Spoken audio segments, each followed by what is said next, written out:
The war between Israel and Hamas has shocked the entire world.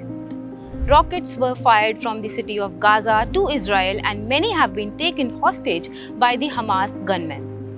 The attack happened on October 7th, almost 50 years after the 1973 Arab-Israeli War.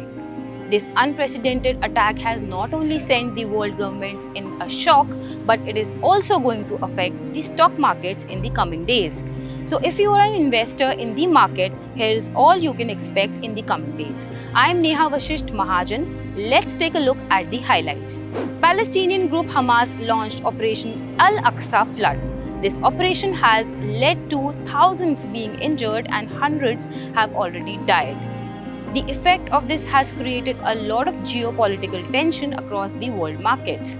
Markets across the globe, including Indian markets, reacted adversely post the attack. However, how long this will continue depends on the US and Iran when it comes to oil prices. Indian markets reacted not so positively as a result of this as well. Sensex tanked 500 points at opening during October 9th, that is Monday trade, while Nifty dropped below 19,500 levels. However, there was no panic sell-off in the markets. Now, what should you do as an investor? Dr. V.K. Vijay Kumar, Chief Investment Strategist at Geojit Financial Services, said, "The Israel-Hamas conflict has introduced a huge uncertainty for the markets. Nobody knows how this war is going to evolve. This is a time to be cautious. Investors may refrain from taking big risks, wait for the developments to unfold. Long-term investors can slowly accumulate high-quality stocks on declines." Sanjeev Bhasin of IIFL Securities is of the opinion that the volatility will settle down in the next 2 days. He said, "Historically, when the first guns are fired, markets generally tend to bottom out." Now let's talk about Indian stocks with Israeli presence. There are stocks that are connected to Israel and might get affected due to the war. Shares of Adani Ports, which owns Haifa Port in Israel, fell over 5% at 788 rupees on BSE. Adani Ports, in an official statement, said that the overall contribution of Haifa in APSEZ numbers is 3% and that they are confident of APSEZ's business performance. Shares of Sun Pharmaceutical, which owns a majority stake in Israel's Taro Pharmaceutical, fell around 0.43% at the time of closing on Monday, October 9th. Dr. Reddy's and Lupin are also under investor scrutiny due to any potential impact on sector bellwether Tel Aviv-based Teva Pharmaceutical. Bloomberg data showed NMDC, Kalyan Jewelers and Titan also have an Israeli connection. IT majors like TCS, Wipro, Tech Mahindra, Infosys, SBI and L&T also have a presence in Israel. Along with this, many railway stocks also fell because of the current situation that might impact the building of the India, Middle East, Europe economic corridor. Crude oil effect. Crude oil was also impacted deeply as the prices went up after the attack. However, some in the market expect the surge in oil prices in reaction to the geopolitical concerns to be limited unless the US and Iran become parties in the conflict. Iran, a key backer of Hamas, is a major oil producer. Markets are watching if the US and other developed countries put fresh restrictions on Iranian oil exports as a fallout of the conflict.